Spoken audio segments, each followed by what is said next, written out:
오늘 우리에게 주시는 하나님의 말씀 디모데후서 3장 12절부터 15절까지 말씀입니다. 디모데후서 3장 12절부터 15절까지 말씀. 이제 봉독하겠습니다. 하나님의 말씀 경청하십시오. 무릇 그리스도 예수 안에서 경건하게 살고자 하는 자는 박해를 받으리라. 악한 사람들과 속이는 자들은 더욱 악하여져서 속이기도 하고 속기도 하나니, 그러나 너는 배우고 확신한 일에 거하라.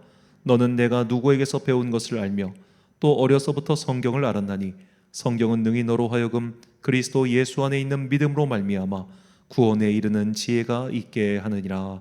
아멘. 박해를 이기는 사랑의 기도란 제목으로 하나님의 말씀 선포하겠습니다. 오늘은 굉장히 유의미한 날입니다. 기원 후 64년 7월 19일 바로 로마에서 큰 화재가 일어났습니다. 소위 로마 대화재라고 불리는 사건이죠. 이 화재 사건은 무려 일주일 동안 로마 시내 곳곳에 화마를 일으켜서 수만 명에 이르는 사람들의 목숨을 빼앗았다고 그렇게 전하고 있습니다. 그 당시 이제 로마 제국을 다스리고 있었던 사람은 네로 황제인데, 이 네로 황제가 워낙 어렸을 때 왕위에 올랐고, 또 그의 어머니가 거의 사실 대리청정이라고 해야 될까요? 우리로 치면은 그렇게 나라를 다스리고 있다가 이 네로가 자기 어머니를 독살해요. 더 이상 엄마 간섭받기 싫다고. 그러고 나서 민심이 굉장히 나빠집니다. 누가 보더라도 저거는 지 아들이 엄마를 죽였다, 이렇게 소문이 퍼지기 시작했거든요. 그래서 이제 그렇게 분위기가 안 좋은 상태에서 큰 불까지 나니까 민심이 그야말로 곤두박질을 쳤습니다. 네로 황제는 당시에 이런 민심의 방향을 돌리고자 누구를 희생양으로 삼았냐면 바로 기독교인들을 희생양으로 삼았습니다. 그래서 이 화재를 일으킨 것은 기독교인들이다. 그래서 그때부터 이 기독교인들에 대한 공공연한 박해가 시작되었죠. 물론 당시에도 이성이 있는 사람들은 이건 분명히 네로가 정치적인 목적을 가지고 그 민심의 방향을 돌리고자 기독교인들을 희생양으로 삼은 것이다 라고 알고는 있었지만, 이 민심이라고 하는 것은 어떻게 통제될 수 있는 성격이 아니지 않습니까? 그러니까 사람들은 그렇게 검투장에 끌려가가지고 사자의 먹이가 되고 잔인하게 살해당하는 기독교인들을 보면서 오히려 그들에게 원망을 쏟아놓고 잘한다 잘한다 그렇게 했던 것 같아요. 역사가 타키투스의 기록에 따르면 네로는 민중을 모아두고 기독교인들에게 이 짐승의 가죽을 덮어 씌운 다음에 사냥개를 풀어서 그들을 물어 죽이게 하거나 십자가형에 처하거나 화형시키는 등 온갖 잔혹한 방법으로 기독교인들을 사형시켰다고 합니다. 그리고 이때 이 여파로 인해서 처형당한 당시 초대교회의 유명한 지도자가 두 명이지요. 바로 베드로와 바울입니다. 자, 이때부터 기독교회는 로마 제국으로부터 이모저모로 탄압을 받기 시작합니다. 이 기독교의 공인이 313년이었고 로마 제국의 박해가 공공연하게 시작된 것이 60년대부터라고 시작하면은 대략 한 250년 동안 기독교회는 제국, 그 당시 세계에서 가장 강력한 제국에게 그야말로 억압을 받은 것이죠. 보통 역사상 다른 종교들의 역사를 보면은 이 정도로 강한 제국이 이 정도로 억압하면은 그 제국 바깥으로 나가버립니다. 그래서 다른 곳에서 공동체를 이루어서 그곳에서 신앙의 자유를 누리곤 하지요. 그 당시 세계가 다 로마 제국만 있었던 것은 아닙니다. 조금만 더 가면 파르티아 제국이 있었고, 아래로 내려가면은 옛날 이집트 왕국 밑 에디오피아 이쪽으로 가서 얼마든지 교회 공동체를 이룰 수 있었어요. 아니면 북쪽으로 도망가서 게르만 종족이 있는 곳으로 가던가, 아니면 그 너머 영국까지도 갔으면 됐습니다. 이 로마 제국의 영토가 당시 지중해 세계, 오늘날로 치면은 북쪽으로는 프랑스와 스페인 그리고 독일 일부였고, 남쪽으로 치면은 북아프리카 일대밖에 되지 않았어요. 그리고 팔레스타인 쪽 일부. 그래서 신앙의 자유를 찾아서 얼마든지 제국 바깥으로 도망갈 수 있었습니다. 그런데 그들은 도망가지 않고 오히려 지하로 숨어들었고, 오히려 그들 가운데 더 깊숙이 들어가서 그 모진 250년의 박해의 기간을 견뎌냅니다. 보통 종교였다면 아마 이 250년이라고 하는 긴 세월 동안 탄압했으면 다 뿌리채 뽑혔을 거예요. 그들이 살아남은 것은, 더 정확하게는 우리가 살아남은 것은 그야말로 진리가 가진 생명력 때문이라고밖에 말할 수가 없습니다. 기독교회는 이처럼 박해의 터전 위에서 성장해 왔습니다. 오죽하면 어떤 사람들은 기독교의 역사를 가리켜 순교자의 피 위에 자란 나무라는 말까지 사용했을 정도입니다. 하나님의 말씀을 받아서 그 말씀을 전하고 그 말씀을 따라 살았던 자들은 언제나 예나 지금이나 변함없이 이렇게 탄압받고 고난을 받고 심지어 목숨까지 잃는 일들이 한두 번이 아니었죠. 그러니까 기독교에 대한 박해라고 하는 것은 로마 제국에서만 일어나는 것이 아니라 그 이전에도 그리고 그 이후에도 그리고 지금까지도 끊임없이 이어오고 있는 우리의 현실이라는 겁니다. 하나님께서 보내신 선지자들은 한결같이 위협을 당했습니다. 선지자들은 그릇된 세상에서 바른 말을 하는 사람들이죠. 그리고 언제나 바른 말은 귀에 쓴 법입니다. 그래서 권력을 잡은 자들은 이렇게 바른 말을 하는 자들을 언제나 가만히 놔두질 못하죠.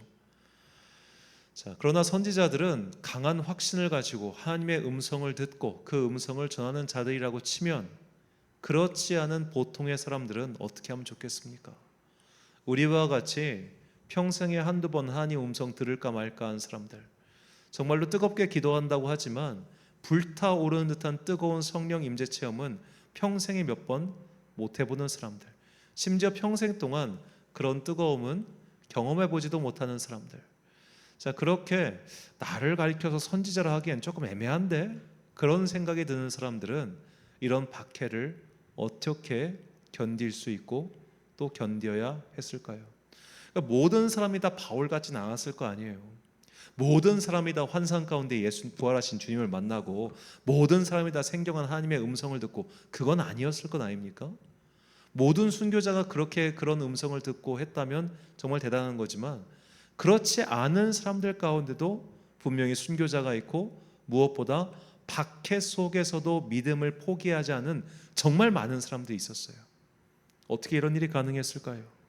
바로 우리가 박해받을 것을 미리 알려주셨기 때문입니다. 하나님께서는 성경을 통해서 선지자들을 통해서 너희는 박해를 받을 거야 라는 것을 항상 미리 알려주셨어요. 그래서 사도 바울은 후임자 디모데에게 다음과 같이 말합니다. 오늘 본문 12절과 15절 말씀. 무릇 그리스도 예수 안에서 경건하게 살고자 하는 자는 박해를 받으리라.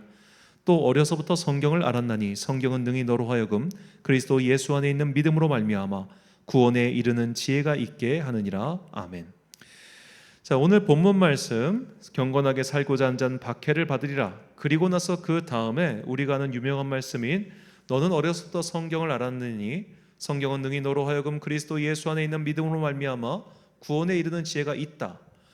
박해라고 하는 주제와 그리고 너는 성경을 알고 있어라고 하는 주제, 이 두 가지가 왜 붙어 있을까요? 박해와 성경, 박해와 말씀, 이 두 개가 왜 같은 문단 속에 이렇게 딱 붙어 있을까? 이 말입니다. 보통 박해를 받는다는 말이 경건하게 살고자 하는 박해를 받을 거야. 그렇다고 하면 그 다음에는 그러나 경건하게 살다가 박해를 받은 자는 복이 있을 거야. 이게 아니라 너는 성경을 알았나니라는 말이 나온단 말이에요. 왜 이런 게 나올까요? 이것은 마치 우리가 미리 알고서 맞으면 덜 아픈 것과 비슷합니다. 우리가 학교에서 요즘에야 그런 일이 없지만 선생님들한테 이제 체벌을 당할 때 보통 이제 날 때리시겠구나 해가지고 엉덩이 힘을 딱 주거나 혹은 맞을 걸 알고 있으니까 몸에 긴장이 되면서 몸에 방어력이 올라가잖아요. 우리가 아무 생각 없이 있다가 누가 나를 팍 때리거나, 그러니까 뒤통수 맞는 게 그렇게 위험한 거예요. 내 몸이 전혀 긴장하지 않고 있는 상태에서 불의의 습격을 당하면 누구나 다 쓰러질 수 있습니다. 그러니까 권투 경기, 격투기 경기를 보면은 그 사람들이 맷집을 키우기 위해서 정말 어마어마하게 훈련을 하는데 카운터펀치 한 대 맞고 그냥 픽 하고 쓰러져 버리잖아요. 그러니까 의식의 바깥에서 내가 의식하지 못하고 그래서 방어력이 떨어져 있는 순간 맞으면은 픽 하고 쓰러진단 말이에요. 하나님께서 사도 바울을 통해서 박해와 말씀을 연결시키신 이유는, 자, 성경을 봐. 성경은 너희가 박해를 받을 거를 미리 다 이렇게 알려주고 있어 라는 겁니다. 그래서 너 박해 받을 거야. 네가 경건하게 살면 너는 박해를 받을 수밖에 없어.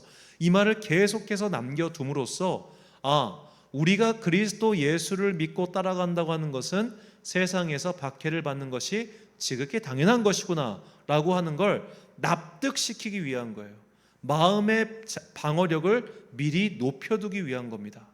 아무 준비 없이 맞으면 아프니까 미리미리 준비를 시키시기 위해서 하나님께서는 선지자들을 보내셔서 너희가 박해를 받을 것을 미리 경고하셨고 사도들을 보내셔서 그것을 미리 알려주신 것입니다.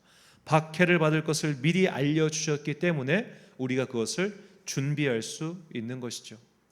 인간은 이유를 모를 때 가장 괴로워합니다. 이유가 납득되지 않을 때 가장 힘들어하죠. 그래서 직장에서도 어떤 사람 명예퇴직 누구 시키려고 할 때 그에게 아무런 의미가 없는 일을 시킨다고 하지 않습니까? 오히려 책상을 저쪽에다가 구석에 몰아놓고 하루 종일 아무 일도 주지 않으면 그 사람이 오히려 자기 발로 나간다고 하죠. 아무 일도 하지 않으면 행복할 것 같은데 아무 일도 하지 않으면 나는 쓸모없는 존재처럼 느껴져 가지고 정말로 괴롭다는 겁니다. 그러니까 모든 인간은 다 의미를 추구해야죠. 의무를 추구한다는 말은 내가 그 안에서 이유를 발견해야 된다는 겁니다. 우리가 고난을 받는 이유를 미리 알려주셨습니다. 또 고난을 받게 될 것을 미리 알려주셨습니다. 그렇기 때문에 모든 그리스도인은 성경을 통해서 내가 예수님을 따라가면 고난이 오겠구나라는 것을 적어도 다 듣고 살았어요. 그래서 우리가 고난이 왔을 때 이것에 대해서 주님, 왜 주님을 믿는 사람이 고난을 당해야 되나요? 이렇게 말하지 않고 주님, 드디어 약속한 고난이 왔군요. 이렇게 받아들이고 견딜 수 있는 마음의 힘을 기를 수 있도록 주님께서 말씀 속에 이 고난과 박해에 대한 이야기를 하셨던 겁니다. 그래서 사도 바울은 박해를 받게 될 후배들을 위해서 성경을 배우라고 권하는 것입니다. 성경은 우리가 반드시 고난을 받을 것과 또 고난을 받는 이유를 설명하고 있습니다. 그리고 우리가 고난을 견딘 이후의 일들에 대해서 다 알려주고 있지요. 고난은 성도에게 있어서 지극히 상수, 변하지 않는 숫자, 변하지 않는 사건이라고 하는 것을 사도 바울은 알려줬던 것입니다. 예수님께서는 공식적인 첫 번째 대중 강연이라고 할 수 있는 산상수훈의 말씀에서 8가지 복을 선포하시죠. 그러니까 마태복음 5장이 공식적으로 예수님의 첫 번째 말씀 사역의 시작이었던 거예요. 적어도 마태복음에서는 그렇습니다. 그리고 마지막 8번째 복에 대한 선포와 함께 나를 믿고 따라온 자들은 박해를 받게 될 것이지만 그 박해 앞에서 기뻐하라고 말씀하십니다. 왜냐하면 너희가 박해를 받는 것이야말로 너희가 선지자들의 전통에 서 있다는 증거이기 때문인 것이죠. 마태복음 5장 10절부터 12절까지 말씀입니다. 의를 위하여 박해를 받은 자는 복이 있나니 천국이 그들의 것임이라. 나로 말미암아 너희를 욕하고 박해하고 거짓으로 너희를 거슬러 모든 악한 말을 할 때에는 너희에게 복이 있나니 기뻐하고 즐거워하라. 하늘에서 너희의 상이 큼이라. 너희 전에 있던 선지자들도 이같이 박해하였느니라. 아멘. 우리는 성경을 통해서 하나님의 사람들이 겪고 있는 고난에 대해서 배우고 있고 또 배워왔으며 앞으로도 반복적으로 배우게 될 것입니다. 자, 아브라함도 그랬고요, 요셉도 그랬고요, 모세도 그랬고, 구약의 수많은 선지자들도 그랬으며 예수님도 그랬고 베드로도 그랬고 바울도 그랬습니다. 고난을 당하지 않은 사람이 없습니다. 박해를 받지 않은 사람이 없습니다. 정말 평안하게 살다가 평안하게 죽은 사람은 성경 안에서 정말 손에 꼽아요. 바르게 산다고 하는 것은 악한 세상에서 이질적인 존재가 되는 것이고 사람들은 언제나 그런 이질적인 존재를 가만히 놔두지를 않습니다. 예를 들어 이제 짐승의 무리 가운데도 그런 게 있다고 하네요.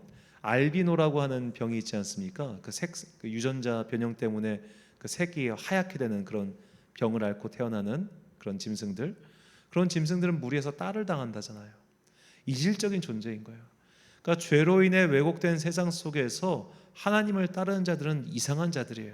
그러니까 소돔과 고모라라고 하는 그 무리 가운데서 롯이 그들에게 말을 할 때 저거 쳐 죽이자라고 하지 않습니까? 이질적인 존재이기 때문입니다. 자, 이렇게 이질적인 존재인 우리들은 세상에서 박해를 받는 것이 지극히 당연한 일입니다. 우리가 세상으로부터 박해를 당하고 욕설을 듣고 그렇게 손가락질 당하고 하는 것을 우리가 이상히 여겨서는 안 되겠지요. 그리고 이제 우리는 초대교회 사람들처럼 한국교회 전체가 바로 이런 박해의 상황에 매우 가까이 왔음을 인지해야 되겠습니다. 자, 어제 대법원발 소식이 우리의 귀를 강타했습니다. 대법원 저원은 합의체로 사실혼 동성 동거인의 건강보험 피부양자 등록이 가능하다라는 판결이 내린 겁니다. 외신들도 앞다퉈서 드디어 한국도 동성 커플의 법적 권리를 인정한 첫 번째 사례가 나왔다고 박수를 보내고 있습니다. 박수를, BBC가 아주 박수를 보내고 있어요. 자, 이 소를 제기한 남성 동성 커플은 2007년부터 동거를 했고 2019년에 양가 가족들을 모아놓고 결혼식을 올립니다. 그리고 직장을 다니는 남성이 다른 동거인을 피부양자로 해서 건강보험에 올리려고 했지만 건강보험공단으로부터 허가를 얻지 못했죠.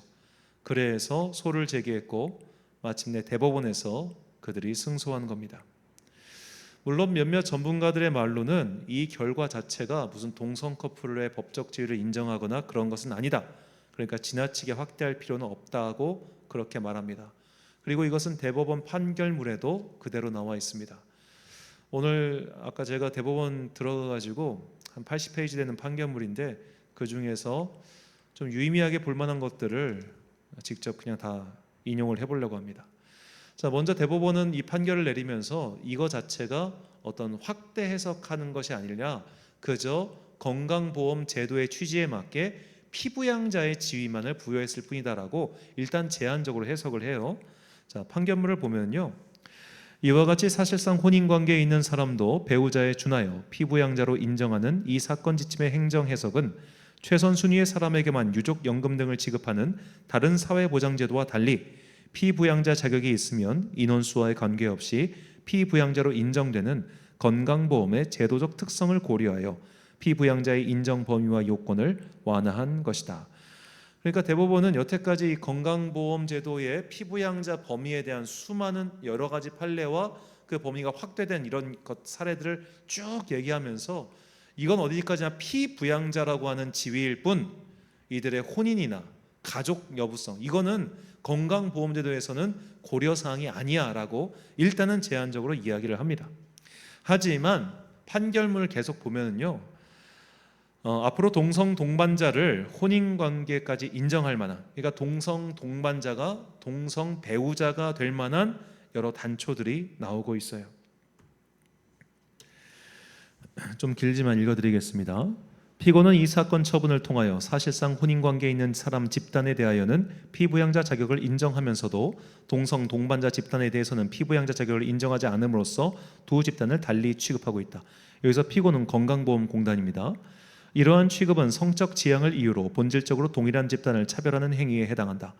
성동반자를 직장 가입자와 동성이라는 이유만으로 피부양자에서 배제하는 것은 성적 지향에 따른 차별로 그가 지역가입자로서 입게 되는 보험료 납부로 인한 경제적 불이익은 차치하고서라도 함께 생활하고 서로 부양하는 두 사람의 관계가 전통적인 가족법제가 아닌 기본적인 사회보장제도인 건강보험의 피부양자 제도에서조차 인정받지 못함을 의미하는 것으로서 이는 인간의 존엄과 가치, 행복 추구권, 사생활의 자유, 법 앞에 평등할 권리를 침해하는 차별 행위이고 그 침해의 정도도 중하다라고 대법원이 분명히 명시하죠. 즉 헌법상의 기본권을 언급하며 동성 커플이라고 해서 그 권리를 침해받는 것은 옳지 못하다고 명시한 겁니다. 그리고 말하죠. 동성 동반자를 사실상 혼인관계에 있는 사람에 준하여 피부양자로 인정한다고 하여 전통적인 의미의 혼인과 이에 기반한 가족제도를 해친다거나 법적 안정성 또는 제3자의 권리를 침해할 소지도 없다. 사실상 혼인관계에 있는 사람에 준하여. 자, 대법원 판결이니까 앞으로도 이런 것들이 계속 인용되겠죠. 그러니까 오늘 한 시사 프로그램에서 이것에 대해서 이런 말씀을 하더라고요. 이제는 건강보험 제도에 대해서만 이런 것이 판례가 나왔다면 앞으로 건 바이 건으로 나올 거라는 겁니다. 동성 커플이 자기들끼리 결혼식을 올렸어요. 살아요. 그러다 이혼하면 재산 분할을 어떻게 해야 됩니까? 재산 분할 어떻게 해야 돼요? 그런 것들로부터 하나하나 건건이 민법상의 여러 것에 대해서 앞으로 소가 계속 제기될 것인데, 결국에는 이런 소가 건건이 제기되다 보면 결국 입법부에서도 동성 간의 혼인을 인정하는 법을 만들 수밖에 없다는 거예요. 그러니까 여기에 대법원 판결문에 보면은 분명히 입법부에게 그리고 행정부에게 이런 걸 입법을 할 것을 요구를 합니다. 왜냐하면 대법원이 이런 것까지 다 할 수가 없기 때문에 너희가 이제는 이런 사실혼 관계에 있는 동성 커플에 대해서도 법적인 어떤 보호가 되었든 판결을 내릴 수 있게끔 그 근거가 되는 법령들을 만들어 줘라고 하는 요청사항이 일부 들어가 있어요. 자, 이 판결문을 쭉 읽으면서 진짜 많이 변하고 있구나. 이 대법원 제가 이번에 일부러 대법관들 이름이랑 나이를 다 살펴봤습니다. 제일 젊은 사람이 1970년생이신 것 같더라고요. 54 정도 되셨을까? 56? 자, 50대 중반입니다. 50대 중반인 분도 생각을 이렇게 하고 있어요. 놀랍지 않습니까? 자, 이 전원 합의체 판결이지만 별개 의견, 이제 이 다수의 의견 말고 일종의 소수 의견이 있어요.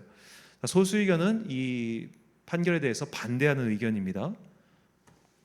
자, 이 사건이 중대한 의미를 지니는 이유는 이 사건에 대한 대법원의 결론이 동성 동반자도 배우자로 인정하거나 그와 동일시하는 방향으로 우리 법제서가 나아갈 것인가에 큰 영향을 미치리라 예상되기 때문이다. 이 사건에서 그러한 방향을 선택한다면 배우자에 대하여 이 사건 정의역 법령인 국민건강보험법보다 더 중대한 법적 효과가 부여되는 다른 수많은 법령들의 해석에서도 그렇게 할 가능성과 당위성이 높아질 것이다. 특히 국민건강보험법과 같거나 유사한 성격을 지니는 사회보장관계 법령들에서는 더욱 그러할 것이다. 이는 개별 사건에 대한 법원의 판결을 통해 혼인관계나 배우자 등 우리 사회의 근간을 이루는 제도나 개념을 근본적으로 바꾸는 결과를 가져올 수도 있다. 이러한 사건의 실제 의미와 결론이 우리 법제와 사회에 미칠 파급 효과까지도 염두에 두고 이 사건을 검토하여야 한다라며 소수 의견, 즉 반대 의견을 제시한 거예요. 자, 이 소수 의견 반대 의견은 또 이어서 이렇게 나옵니다. 이게 사실 판결보다 소수 의견이 훨씬 더 길게 나와 있어요. 자, 이 사건 이후 행정청은 배우자나 사실상 혼인관계에 있는 사람이 등장하는 각종 사회보장 관련 행정처분에서 동성 동반자로의 확대 적용 여부를 고민해야 하는 상황에 처하게 될 것이다. 이는 입법부가 아닌 행정청이 혼인 및 가족제도의 근간과 본질에 관련된 문제를 바꾸어야 하고 또 바꾸어 나가야 한다는 무리한 질책과 주문을 하는 셈이다. 자, 즉 이제는 이렇게 우리가 판결 내렸으니까 이에 맞춰서 앞으로 여러 가지 문제가 발생할 것 같은데 그 문제가 커지지 않도록 너희 입법부가 빨리빨리 동성 간의 혼인을 할 수 있도록 법령을 마련해, 이런 의미라는 거예요. 자, 그리고 이제 이 법령에 그러니까 판결에 반대했던 노태학 대법관의 보충 의견입니다. 다수 의견의 결론은 우리의 법질서와 가치 체계가 예정하고 있는 혼인의 범위를 넘어서 입법 없이 동성혼을 인정하는 것과 같다라고 대법관이 보충 의견으로 이렇게 했습니다. 자, 어떤 분들은 이게 다 법관들이 다 진보 정권 때 임명된 사람들이라 그래, 뭐 이런 식으로 말하시는 분도 계실 것 같아서 저도 또 궁금해서 한번 우리나라 현재 대법관들이 누구 때 임명됐고 또 어느 지역 출신인가도 한번 싹 다 제가 조사를 해봤습니다. 먼저 대법원장은 윤석열 정부 때 임명된 사람이고 경상도 분이시며, 이제 현재 대법관 중에 문재인 정권 때, 그러니까 진보 정권 때 임명된 분이 전부 7분, 그리고 보수 정권 윤석열 정권 때 임명된 분이 5분입니다. 자, 여기 보면은 소위 말해 호남분은 2분밖에 없어요. 나머지는 서울 그리고 경상도 분들이 많죠. 자, 이렇게 7대 5, 그 대법원장까지 포함하면은 7대 6이겠죠. 자, 그런데 이 판결에 대해서 보충 의견을 밝히며 적극적으로 찬성을 표한 사람은 문재인 정권 때 임명된 김상환 대법관인데 이분은 대전 출신으로 보문고를 나왔습니다. 그리고 오경미 대법관이신데 이분도 익산 출신으로 이리여고를 졸업한 분입니다. 이게 그냥 농담입니다. 약간 추정에 가까운 농담. 이 보문고는요 불교학교예요. 그리고 익산은 원불교의 아주 강한 그런 거 않습니까? 혹시 이분이 원불교 교인인가? 그런 성도들 좀 들어봤어요. 불교 다니는 사람들은 이런 거 찬성하나? 이건 어떻게 하냐, 완전 추정이니까 그냥 헛소리라고 생각하셔도 되는데, 여하튼 이분들이 제가 그걸 소수견을 보니까 무슨 톨스토이까지 인용해가지고 막 이런 거에 대해서 막 해야 된다고 얘기를 하는 거예요. 너무 어이가 없더라고요. 야, 이게 뭔가라는 생각이 들었습니다. 자, 그런데 반대 의견을 낸 사람들 보세요. 자, 이동원 대법관, 노태학 대법관, 그리고 오석준 대법관, 권영준 대법관. 이 중 진보 정권에서 임명된 사람이 2명, 보수 정권에서 임명된 사람이 2명입니다. 그리고 가장 열심히 반대했던 사람은 진보 정권 때 임명된 노태학 대법관이었어요. 자, 그렇다면 아까 전에 방금 전에 보셨던 이 5명의 대법관, 보수 정권 때 임명된 대법관들은 이 중에 2명만 반대 의견을 표하고 3명은 반대 의견을 표하지 않았다는 겁니다. 그러니까 반대 의견을 표하지 않았다고 해서 그가 이제 뭐 찬성을 했다 안 했다 뭐 그렇게까지 말을 할 수 없겠지만, 적어도 소수 의견으로서 이것에 대해서 반대를 표할 때 그들은 거기 동참하지 않았다는 거예요. 자, 우리가 여기서 정말 그리스도인들이, 제가 이전에도 말씀드렸지만 우리가 정신을 똑바로 차려야 되는 이유가 이렇게 뚜렷하게 나오는 겁니다. 제가 이 보수 정권 때 군대에서 성전환 수술을 받고 나 여군으로 근무하게 해주세요 라고 한 다음에 그게 받아들이지 않자 스스로 목숨을 끊은 분이 있죠. 그분이 순직처리 인정되고 현재 대전 현충원에 안장되지 않았습니까? 이것 순직처리 해주고 안장을 결정해 준 거 전부 다 보수 정권에서 임명한 사람들이 한 겁니다. 그들은 우리 기독교인들의 말을 들을 생각이 없어요. 우리 교회의 의견을 들을 생각이 없어요. 그런데 왜 그렇게 무조건 지지를 해줘야 됩니까? 이 판결을 보십시오. 보수 정권 때 임명한 사람들이 왜 이런 판결을 내린단 말입니까? 저는 물론 특히 이제 법원은 정권의 향방과 관계없이 자기들의 어떤 독립된 그 의지를 가지고 재판을 내려야 한다고 생각합니다. 왜냐하면 정권이 바뀔 때마다 법관이 바뀌고 그의 성향에 따라서 뭐 판사를 세우고 이러면은 법적 안정성이 완전히 엉망진창이 돼버려요. 5년마다 판결이 바뀌는 게 판결이겠습니까? 그러니까 법관들의 그런 독립성은 존중해야 되고 또 지켜줘야 되는 거예요. 그래서 진보 정권이 되든 보수 정권이 되든 될 수 있는 법원은 안 건드리는 게 가장 현명해요. 그리고 이들은 바뀌지 말아야 돼요. 자, 그렇게 쳤을 때 우리 안에 있는 특히 보수 기독교 사람들이 가지고 있는 묘한 생각이 있어요. 정권만 가져오면은 모든 것이 바르게 될 거야. 완전 착각이지 않습니까? 이거 완전 착각입니다. 그래서 제가 항상 하는 말인데, 보수라고 무조건 지지하는 것은 어리석은 것이고 진보라고 무조건 반대하는 것은 바르지 못합니다. 왜냐하면 아까 그 대법관 분들처럼, 이 노태학 대법관처럼 진보적인 정치 성향은 설령 진보라 할지라도 이것에 대해서만큼 난 거 반대일세라고 하는 사람들이 있다는 거예요. 우리는 그런 사람들과 함께 편을 먹고 싸우는 거예요. 우리는 그런 사람들을 찾아야 되고 그런 사람들을 지지해줘야 되고 그런 사람들에게 우리의 표를 줘야지, 야 이번에 무조건 빨간색 찍어, 이거 아니라는 겁니다. 우리가 이렇게 분별력이 없고 판단력이 없으니까 소위 말해 진보 측 사람들이 볼 때는 야 기독교인들은 어차피 우리 안 찍어줘, 그러니까 일단 제쳐놔, 이렇게 돼버린 것이고, 보수 쪽 사람들에게는 야 교회 다니는 사람들은 무조건 우리 찍으니까 그냥 신경 쓰지 마, 이렇게 된 거 아니에요? 우리는 사실은 우리가 정말로 우리의 가장 현명한 스탠스를 취한다면 때로는 이쪽 지지해주고 때로는 저쪽 지지해줘야 돼요. 그래야지 우리의 목소리가 커지고 우리가 원하는 바를 들어주게 된단 말이에요. 아, 얘들 들어주지 않으면 우리가 질 수 있겠구나, 얘들 들어주지 않으면 우리가 질 수 있겠구나. 왜 항상 스윙 보터를 중도층이라고 이야기하겠습니까? 그쪽 마음을 얻어야 이기는 거 아니에요. 우리가 그렇게 스윙 보터가 돼야죠. 그런데 무조건 이쪽에 가 있으면은 어떻게 스윙 보터가 될 수 있겠습니까? 무조건 덮어두고 그쪽만 지지하면 결국 이 사단이 나는 거 아니겠어요? 이러한 모든 일들이 우습지 않습니까? 우리나라에서 적어도 제가 아는 한 굉장히 참 획을 그을 만한 동성애적 사건들은 전부 보수 정권 때 일어나고 있어요.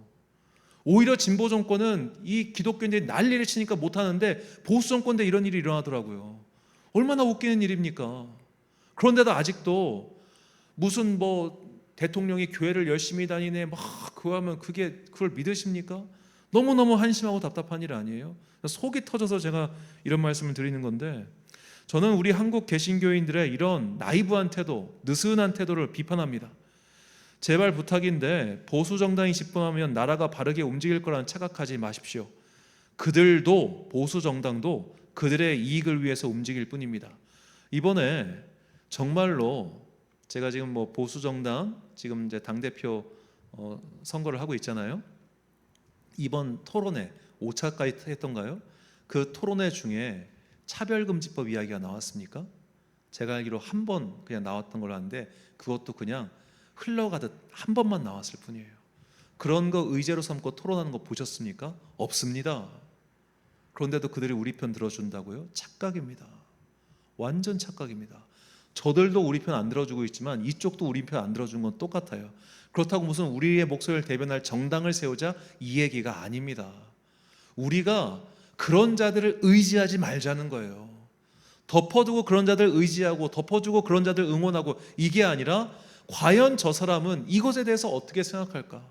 과연 이 사람이 뽑히면, 이 사람이 되면 이 문제에 대해서 우리와 같은 생각을 하고 같은 문제로 움직여 줄까? 이것을 냉철하게 분석하고 판단해야 된다는 겁니다. 이것이 양쪽으로부터 바보 취급 당하지 않고 정말로 현명하게 이 세상에서 싸우는 방법이죠. 우리는 좌나 우나 어느 쪽에 속한 자들이 아니라 바름, 올바름 위에 서 있어야 됩니다. 바르지 않은 일이라면 보수든 진보든 반대해야 되는 것이고, 바른 일이라면 어느 쪽이 되었든 지지하고 도와주는 것이죠. 그래서 우리는 정책과 사람을 봐야지 집단을 봐서는 안 되는 겁니다. 자, 이런 상황에서 참 사회가 이렇게 가고 있고 또 세상이 이렇게 가고 있고 이럴 때마다 마음이 저 사실 되게 오늘 심란했습니다.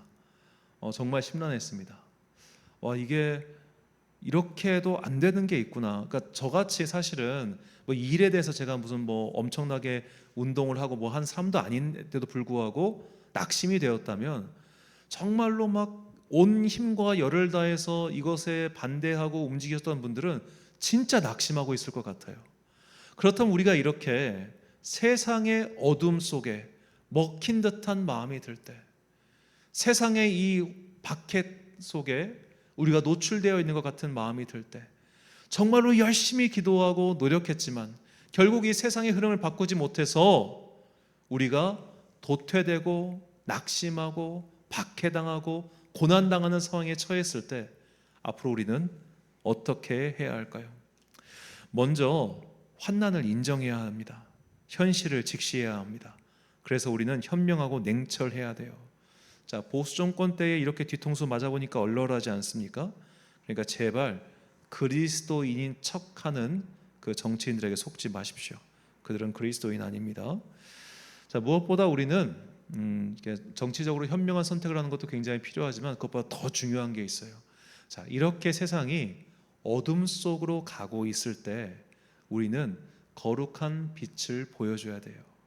그들을 막고 그들을 반대하고 그들과 대적하는 것은 굉장히 우리가 선택할 수 있는 선택지 중에 가장 나중에 있어야 될 선택지예요. 그 선택지는 될 수 있는 한 취하지 않는 게 좋아요. 우리가 할 수 있는 최선의 방법, 그리고 가장 좋은 방법은 무엇이냐? 내가 이 땅을 사는 동안 빛으로서, 예수의 빛의 반사체로서 사는 겁니다. 구체적으로 동성애라고 하는 하나의 항목을 가지고 우리가 그 빛의 반사체로 산다는 것이 무엇을 뜻할까요? 내 옆에 있는 사람을 사랑하는 거예요. 제가 예전에 한 여성 동성애자의 글을 읽은 적이 있는데, 그가 이런 말을 했습니다.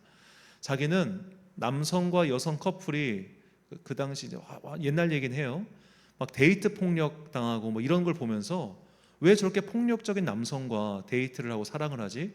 오히려 여성끼리 사랑하면은 저렇게 폭력적인 일도 없고 대화도 잘 통하고 좋은데, 나는 남성이랑 사랑하느니 차라리 여성이랑 사랑하는 게 더 좋아. 왜냐하면 더 이성적이고 더 행복하기 때문이야. 이런 글을 제가 본 적이 있습니다.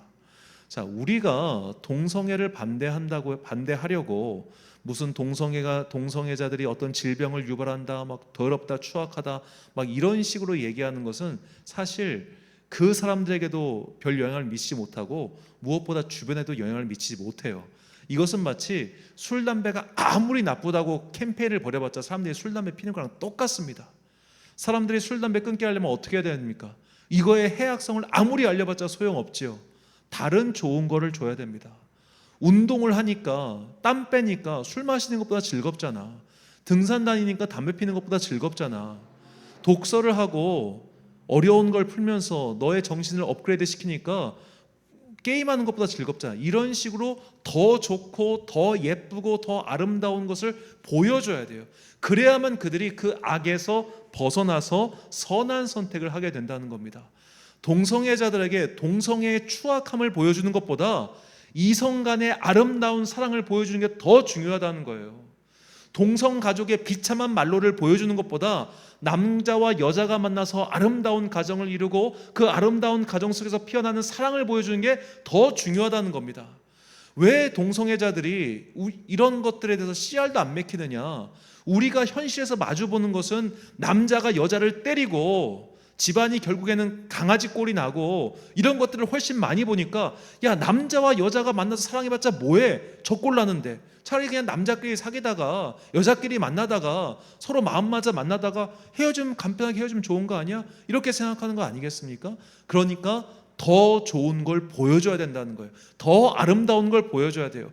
우리가 이 세상을 이기고 이 세상의 환난과 맞설 수 있는 가장 좋은 방법은 강력한 군사력을 가지고 그들을 깨부수는 게 아니라 그들이 가질 수 없는 아름다운 모습을 보여주는 것입니다. 이것이 로마 제국 250년의 박해 동안 그 박해를 견뎌내고 마침내 승리한 교회의 방정식이었어요.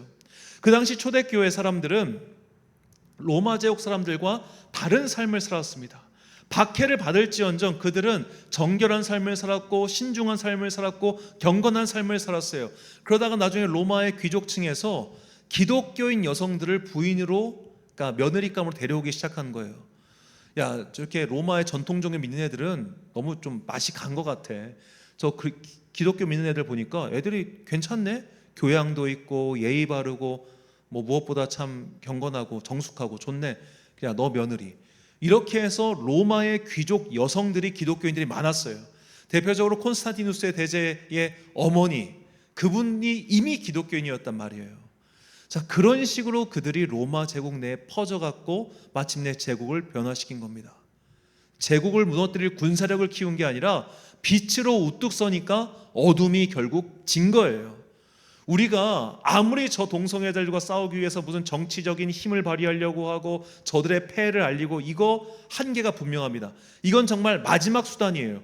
우리가 현재 택할 수 있는 가장 좋고 가장 우선적인 수단은 바로 내가 아름다운 사랑의 모습을 주변에 보여줘야 됩니다.